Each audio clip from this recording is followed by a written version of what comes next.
Kembali bersama saya Suci Nisa menemani pagi Anda dengan sejumlah berita pilihan dari tim redaksi Kompas TV Jambi.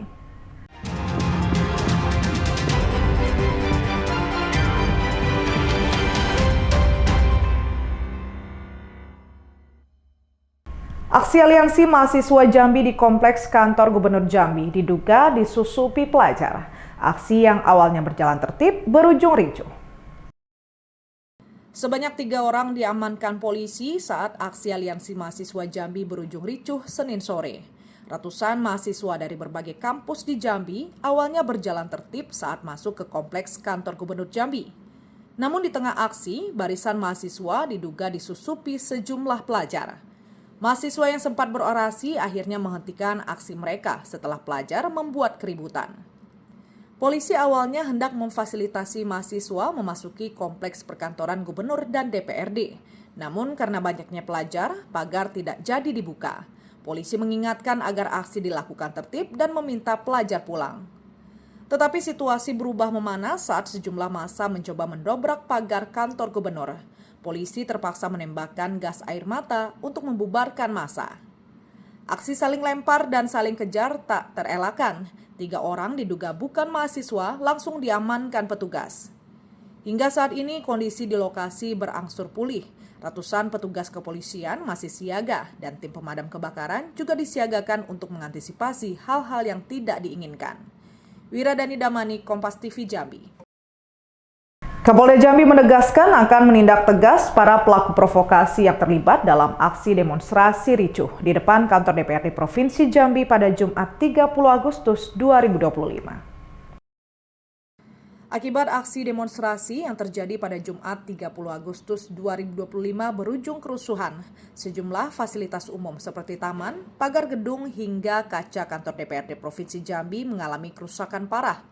Menanggapi insiden tersebut, Kapolda Jambi akan menindak tegas para pelaku yang diduga menjadi provokator dalam aksi anarkis tersebut. Kalau ada undang-undang kan, ya polisi bertugas itu berdasarkan undang-undang. Ya. Kalau anarkis, ya kita tindak tegas. Ya. Sejumlah kemarin ada yang kita Amankan sudah. Nanti tanya sama Pak Kapolresta ya. hari Senin kabarnya ada info lagi yang mau ada demo lagi, seperti apa penanganannya? Kita sudah siapkan langkah-langkah terbaik ya. Sebelumnya, aksi demonstrasi yang melibatkan ratusan massa di kantor DPRD Provinsi Jambi berakhir ricuh. Aksi yang dimulai dari pukul 2 siang hingga berlangsung dini hari menyebabkan sejumlah fasilitas umum, taman, rumah dinas wakil gubernur, kendaraan milik jurnalis hingga kantor DPRD hancur di amuk massa. Ratna Sari, Kompas TV Jambi.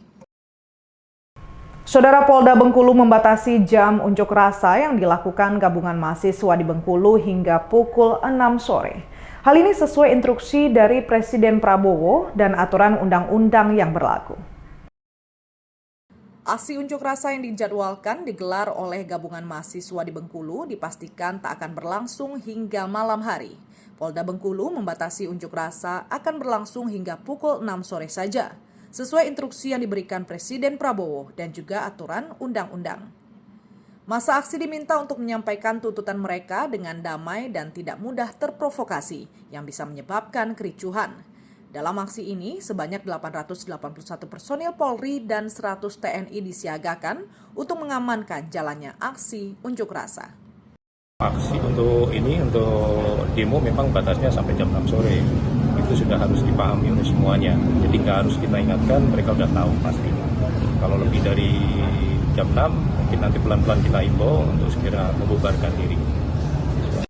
Hingga saat ini, gedung DPRD Provinsi Bengkulu sudah dijaga ketat oleh aparat. Bayazir Al-Raihan, Kompas TV Bengkulu. Ribuan mahasiswa menggelar aksi damai di depan gedung DPRD Provinsi Bengkulu. Pada momen aksi damai ini, sejumlah anggota dewan langsung turun ke jalan menerima aspirasi mahasiswa. Bahkan Ketua DPRD Provinsi Bengkulu disumpah akan menyampaikan aspirasi ke pusat. Ribuan mahasiswa menggelar aksi damai di depan gedung DPRD Provinsi Bengkulu. Pada momen aksi damai ini, sejumlah anggota dewan langsung turun ke jalan menerima aspirasi mahasiswa. Bahkan Ketua DPRD Provinsi Bengkulu disumpah akan menyampaikan aspirasi ke pusat. Sebelumnya, massa sempat bersih tegang dengan aparat saat tiba di DPRD Provinsi Bengkulu. Namun, usai jalan dibuka, massa langsung berkumpul di bundaran simpang gedung DPRD Provinsi Bengkulu. Aksi berjalan damai saat massa menyampaikan aspirasi mereka langsung di hadapan sejumlah perwakilan DPRD Provinsi Bengkulu yang hadir. Usai menyampaikan sejumlah tuntutan, di antaranya meminta perbaikan sistem pemerintahan di Indonesia serta mempercepat pengesahan RUU perampasan aset. Ketua DPRD Provinsi Bengkulu Sumardi langsung disumpah untuk menyampaikan aspirasi mereka. Sumardi menyebut akan menyampaikan langsung bersama perwakilan DPRD lainnya ke Presiden melalui Sekretariat Negara, DPR RI, dan MPR RI. Demi Allah saya bersumpah bahwa akan menyampaikan tuntutan masyarakat aksi pada hari ini kepada institusi-institusi yang telah saya sebut tadi. Kedaulatan rakyat merupakan pilar utama dalam sistem kenegaraan Indonesia, sebagaimana ditegaskan dalam pasal 1 ayat 2 Undang-Undang Dasar Negara Republik Indonesia tahun 1945 yang menyatakan bahwa kedaulatan berada di tangan rakyat dan dilaksanakan menurut Undang-Undang Dasar. Massa aksi menyambut positif demo yang berjalan damai pada hari ini dan tetap mengawal tuntutan mereka agar bisa sampai ke pemerintah pusat. Alhamdulillah aksi hari ini 2 September 2025 berjalan sesuai dengan apa yang kita skemakan. Bahwasanya kita hanya satu, kita tidak seperti daerah-daerah yang lain. Bahwasanya kita Bengkulu kondusif, menyampaikan aspirasi. Kita tidak bisa terprovokasi. Kita jangan sampai kita memberikan aspirasi, tapi kita dibentrokkan dengan pihak aparat. Tapi kita hari ini kita menyampaikan dengan kepala dingin, dan yang lebih enak itu dari pihak DPR menerima dengan senang hati. Pasca tuntutan mereka tersampaikan, massa aksi langsung membubarkan diri dari lokasi dengan tertib. Bayazil Ar-Raihan, Kompas TV Bengkulu. Kita beralih ke informasi lainnya. Saudara, seorang pencuri nekat mencuri 19 unit ponsel milik customer di sebuah toko penitipan barang di Bengkulu. Aksi pelaku terekam kamera pemantau. Dalam melakukan pencurian, pelaku sendiri menutup wajahnya menggunakan kain horden. Untuk menyamarkan identitasnya dan agar tidak diketahui, pelaku menutup wajah dan seluruh tubuhnya menggunakan kain horden. Dari rekaman terlihat pelaku masuk melalui lantai 2 ruko, lalu menyelinap ke gudang penyimpanan di lantai dasar. Dengan leluasa, pelaku berhasil mencuri 19 unit ponsel milik pelanggan jasa penitipan barang tersebut. Peristiwa ini terjadi sekitar pukul 2 dini hari. Diduga pelaku masuk melalui ruko di samping yang memiliki akses tangga ke lantai 2. Kemudian menyeberang ke ruko korban melalui jendela.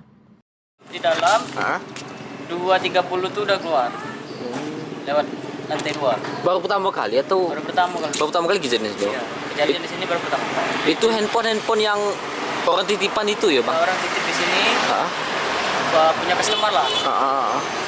Bang, yang katanya dari rekaman CCTV itu berapa orang tadi, Bang? Cuma satu, Bang. Satu ya, Bang. Ciri-cirinya coba Bang kalau bisa. Ciri-cirinya kayak laki-laki. Lumayan berumur, Bang. Pendek, agak gemuk. Akibat pencurian ini, pemilik usaha ditaksir mengalami kerugian hingga puluhan juta rupiah. Kasus tersebut kini sudah dilaporkan ke pihak kepolisian dan masih dalam proses penyelidikan. Bayazil Ar-Raihan, Kompas TV Bengkulu. Saudara, BNNP Bengkulu memusnahkan barang bukti sabu seberat 3 gram dari penggagalan penyelundupan yang dilakukan oleh 3 narapidana lapas kelas 2A Bengkulu. Ketiga napi itu kini terancam mendekam lebih lama dalam tahanan dan dipastikan tak lagi mendapat remisi akibat ulah mereka. IR, AM, dan RH, 3 orang narapidana lapas kelas 2A Bengkulu dihadirkan langsung oleh lapas saat dilakukan pemusnahan barang bukti narkoba jenis sabu seberat 3 kg. Pemusnahan barang bukti sabu ini dilakukan dengan cara dicampur deterjen, kemudian diblender lalu dibuang ke dalam septic tank. Ketiga narapidana ini sebelumnya nekat mencoba menyelundupkan sabu ke dalam lapas, namun digagalkan petugas yang curiga dengan gerak-gerik pelaku IR saat sedang membuang sampah. Usai diamankan dan dilakukan pemeriksaan, ketiganya mengaku baru pertama kali menyelundupkan sabu ke dalam lapas untuk dijual ke tahanan lain. Barang tersebut dipesan pelaku dari dalam lapas kepada seseorang melalui media sosial yang kini dalam pengejaran petugas BNNP Bengkulu. Hasil keterangan pelaku memang baru pertama ini, ya, dari keterangan pelaku baru pertama ini barang tersebut didapat, jadi dari pesan dari luar. Jadi hasil pemeriksaan yang terakhir itu mereka mendapatkan dari seseorang yang berada di luar lapas. Nah, ini sedang kita lakukan penyelidikan. Kita sudah tahu data-datanya, ya, orangnya, namun masih kita lakukan penyelidikan. Usai tertangkap tangan mencoba menyelundupkan sabu ke dalam lapas, ketiga narapidana ini terancam mendekam cukup lama di tahanan. Otomatis karena dia telah melanggar tata tertib dan peraturan, bahkan ini melakukan pengulangan tindak pidana. Ketiganya juga dipastikan tak akan lagi mendapatkan remisi atau potongan masa tahanan akibat perbuatan yang dilakukannya. Bayazil Raihan, Kompas TV Bengkulu. Saudara Kompas Jambi akan selanjutkan setelah jeda berikut dengan sejumlah berita menarik, antara lain pameran kebun kria, angkat karya, seni, dan UMKM lokal. Nantikan sesaat lagi.